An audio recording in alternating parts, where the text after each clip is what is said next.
नमस्कार विद्यार्थियों, मैं महेश राम मेहरडा श्री सिद्धि विनायक एजुकेशनल ट्रस्ट के स्टडी चैनल में आपका हार्दिक स्वागत करता हूं। आज हम पढ़ेंगे हिंदी व्याकरण में भाषा, लिपि, व्याकरण,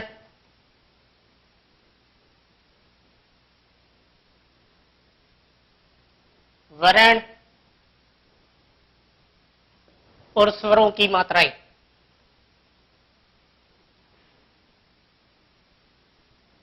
स्वरों की मात्राएं। इसी क्रम में मैं सबसे पहला टॉपिक यहां से उठाता हूं, भाषा।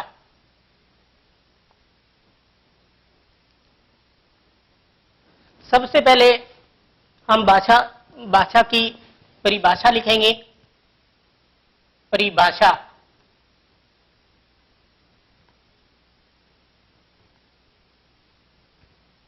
परिभाषा भाषा वह साधन है, भाषा वह साधन है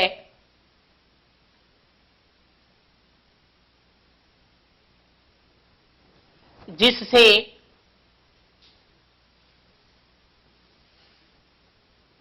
मन के भावों और विचारों को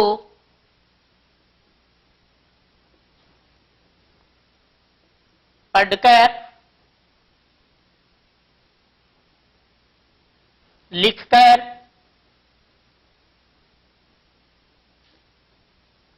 अथवा बोलकर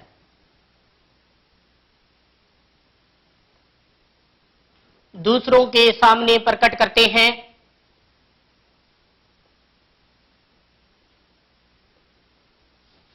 दूसरों के सामने प्रकट करते हैं और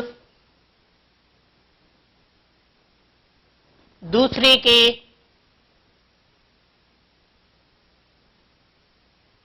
भावों को जानते हैं।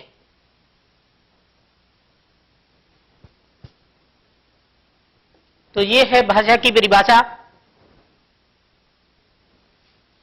भाषा वह साधन है जिससे मन के भावों और विचारों को पढ़कर, लिखकर अथवा बोलकर दूसरों के सामने प्रकट करते हैं और दूसरे के मन के भावों या विचारों को जानते हैं। जैसे कि अपने एग्जाम्पल लेते हैं। मोहन संबोधन करते हुए कहता है, हरि तुम्हें ताजमहल कैसा लगा?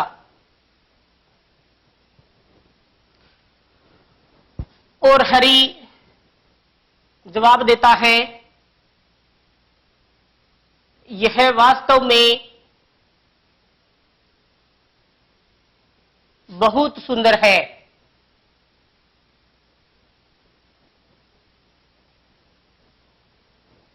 इस प्रकार हमने देखा कि मोहन और हरि आपस में बातचीत करते हुए ताजमहल की सुंदरता के बारे में बात करते हैं और अपने मन के भावों या विचारों को एक दूसरे से आदान प्रदान करते हैं। इसी बातचीत का माध्यम भाषा कहलाती है। अब हम पढ़ेंगे भाषा के रूप। भाषा के मुख्य रूप से दो रूप हैं।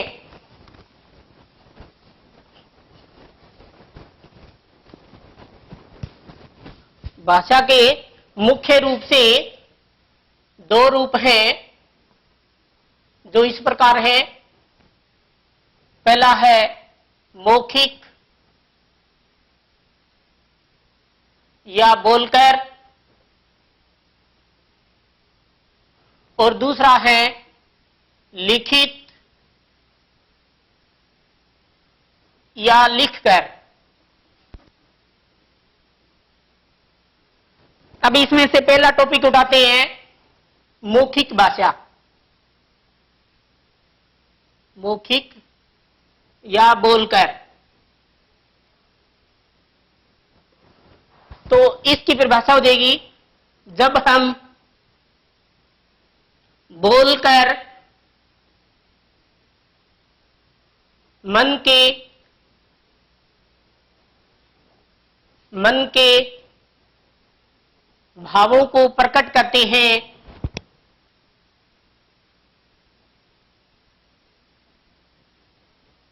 तो यह मौखिक भाषा कहलाती है। और दूसरा है लिखित यानी लिखकर। इसी प्रकार जब हम लिखकर अपने भावों को प्रकट करते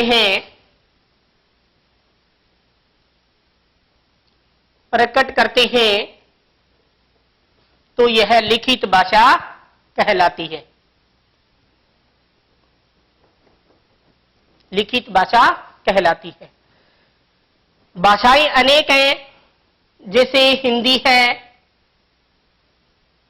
संस्कृत है, पंजाबी है, उर्दू है आदि। हमारा देश भारत है और हमारे देश की राष्ट्रभाषा हिंदी है और इसे 14 सितंबर 1949 को राष्ट्रीय भाषा के रूप में स्वीकृत किया गया था।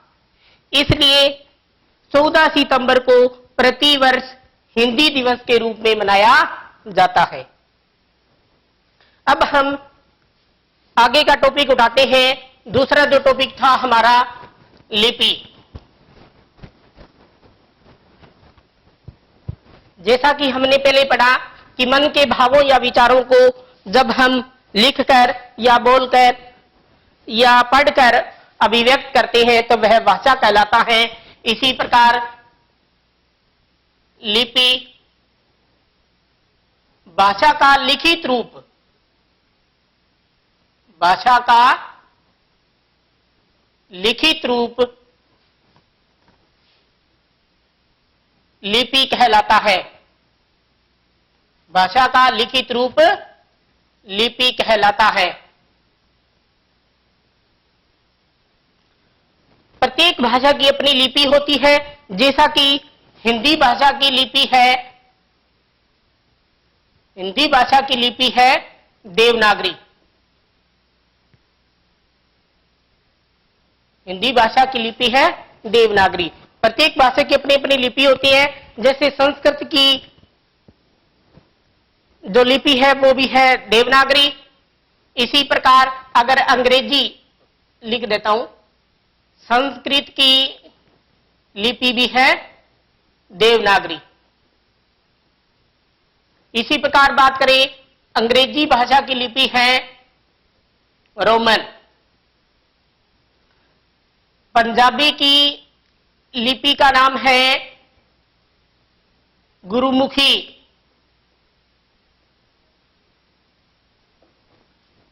इसी प्रकार उर्दू की फारसी। तो अपनी बात करें अपने हिंदी की जो लिपि है उसका नाम है देवनागरी। और ये जो हिंदी भाषा अपनी विश्व की सबसे वैज्ञानिक भाषा मानी जाती है। और देवनागरी लिपि की 3 विशेषताएं हैं। पहली विशेषता यह है कि प्रत्येक वर्ण की आकृति समान है। प्रत्येक वर्ण की आकृति समान है। और दूसरी विशेषता है यह बाएं से दाएं लिखी जाती है। बाएं से दाएं लिखी जाती है। और इसकी तीसरी विशेषता है कि यह उच्चारण के अनुरूप लिखी जाती है। उच्चारण के अनुरूप लिखी जाती है, अर्थात जैसे बोली जाती है वैसे ही लिखी जाती है। अब अपने भाषा और लिपि के बाद बात करते हैं व्याकरण की। व्याकरण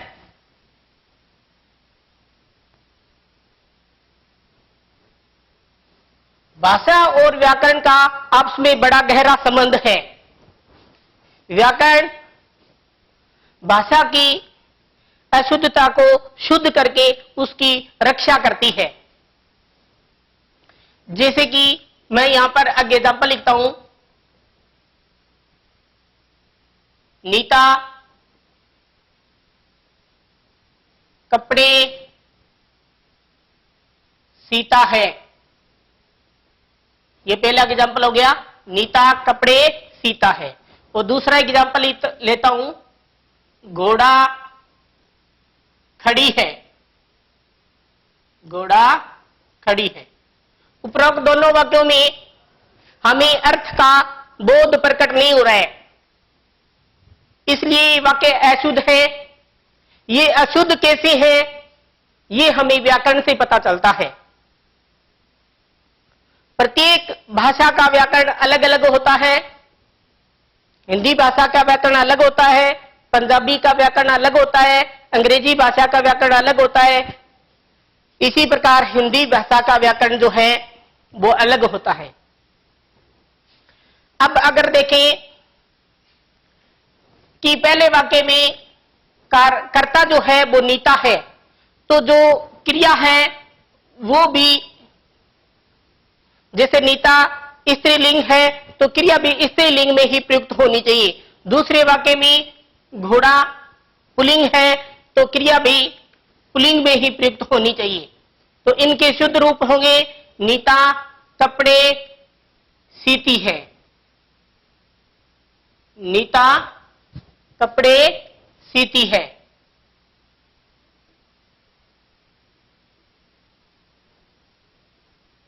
नीता कपड़े सीती है।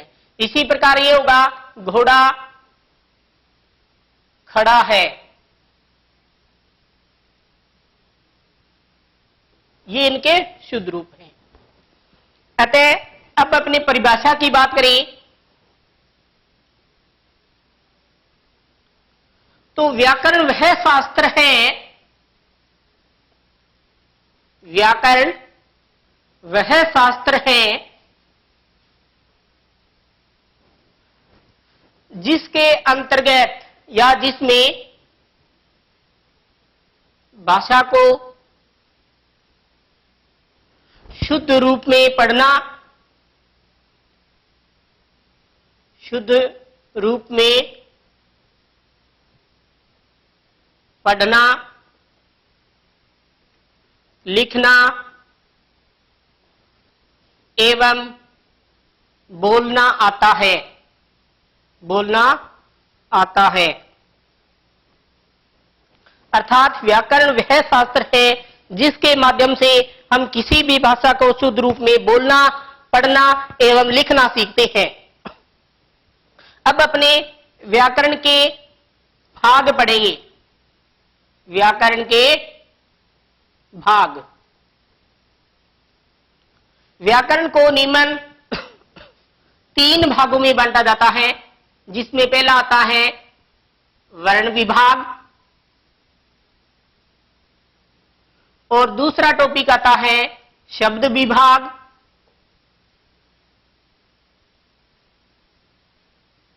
और तीसरा टॉपिक आता है वाक्य विभाग। वाक्य विभाग।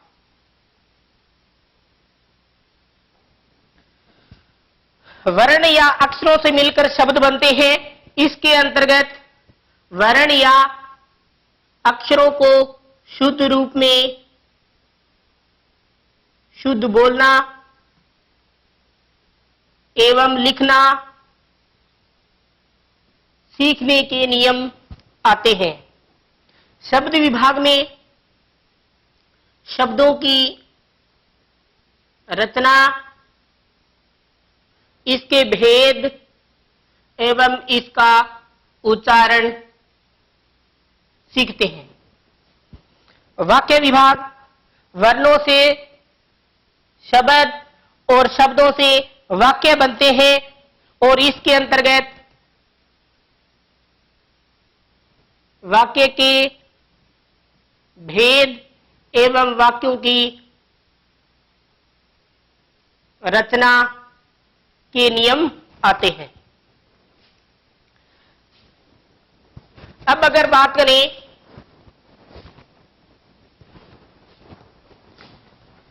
कि अब तक हमने जो भाषा, लिपि एवं व्याकरण के बारे में पढ़ा उसका सार देखें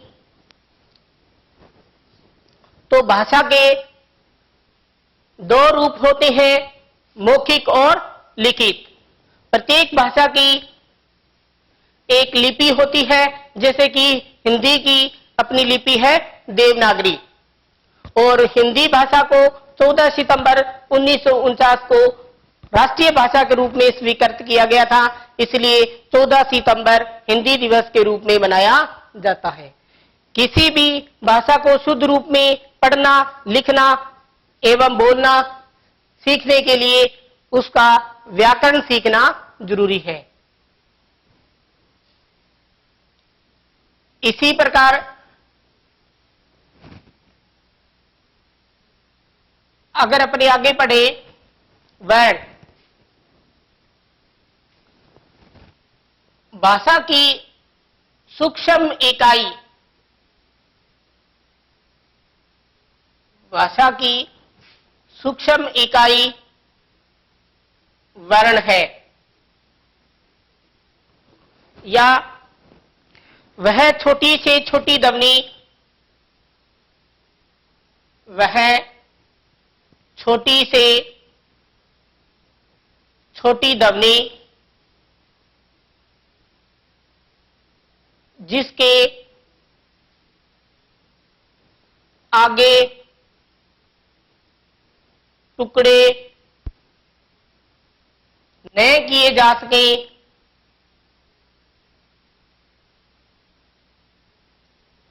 वर्ण कहलाता है।